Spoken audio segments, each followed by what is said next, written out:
Hello friends, police update YouTube channel पर आपका एक बार फिर से स्वागत है। और आज की वीडियो में हम बात करेंगे कि यदि किसी भी वाहन को हम खरीदते हैं या बेचते हैं तो हमें किन कागजों की, किन दस्तावेजों की पूर्ति करनी चाहिए। दोस्तों, पिछली वीडियो में हमने बात की थी कि यदि कोई भी वाहन को सेल लेटर पर हम खरीदते हैं या बेचते हैं तो उसके क्या क्या नुकसान होते हैं।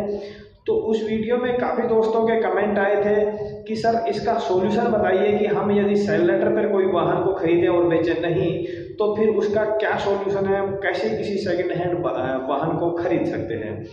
दोस्तों, वीडियो स्टार्ट करने से पहले अपन एक बार पहले वाली बात को दोबारा रिपीट कर लेते हैं कि सेल लेटर पर गाड़ी खरीदने और बेचने के क्या क्या नुकसान है। दोस्तों, यदि हम सेल लेटर पर गाड़ी खरीदते हैं तो सबसे बड़ा नुकसान ये है कि यदि गाड़ी को कहीं भी पुलिस जब बंद कर देती है तो वाहन मालिक की हमें आवश्यकता पड़ती है। दूसरा, यदि वाहन चोरी हो जाता है तो वाहन का क्लेम वाहन मालिक जो पहले जिसके गाड़ी नाम है, आरसी नाम है, उसी के खाते में जाता है।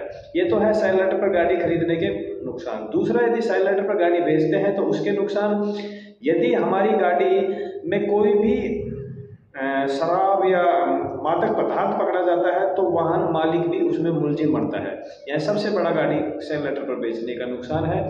इसके अलावा यदि हमारी गाड़ी का वाहन को खरीदने वाला व्यक्ति उसका इंश्योरेंस नहीं करवाता है और उससे कहीं एक्सीडेंट हो जाता है तो भी जिसके नाम आरसी है वह व्यक्ति ही उसका क्लेम देगा। ये मोटे मोटे जो सबसे बड़े नुकसान है गाड़ी को सेल लेटर पर खरीदने और बेचने के। इसलिए किसी भी वाहन को सेल लेटर पर खरीदना और बेचना नहीं चाहिए। अब हम बात करते हैं कि यदि हमें कोई भी सेकेंड हैंड वाहन को खरीदना और बेचना है तो हमें किन दस्तावेजों की पूर्ति करनी चाहिए। दोस्तों, जनरली हम क्या करते हैं कि यदि किसी भी वाहन को खरीदते और बेचते हैं तो दोनों पार्टी इकट्ठी होकर संबंधित तहसील में जाती हैं और सेल लेटर लिखवा के गाड़ी दूसरे को, खरीदार को दे देते हैं। हमें ऐसा बिल्कुल नहीं करना चाहिए। हम दोनों पार्टियों को, खरीदार और बेचानकर्ता को, इकट्ठे होकर संबंधित आरटीओ कार्यालय में जाना चाहिए और वहां फार्म नंबर 29 और 30 दोनों फार्म भर के आरटीओ कार्यालय में जमा करवा देने चाहिए।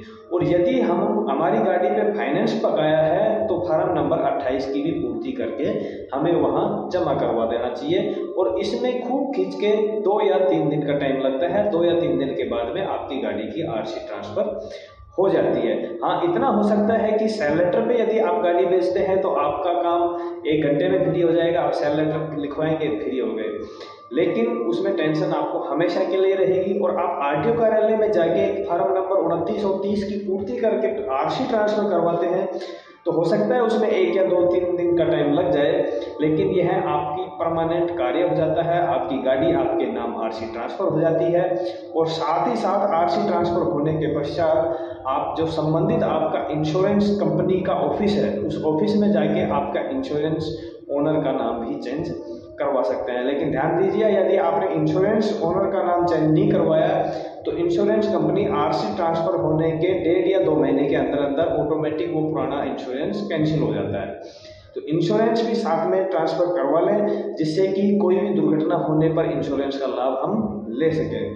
तो दोस्तों, ये थी बातें कि हम किसी भी सेल लेटर के चक्कर में नहीं पड़े। संबंधित आरटीओ कार्यालय में जाएं और फार्म नंबर 28, 29, 30 की पूर्ति करके हमारी गाड़ी का आरसी ट्रांसफर करवा के ही खरीदें और बेचें।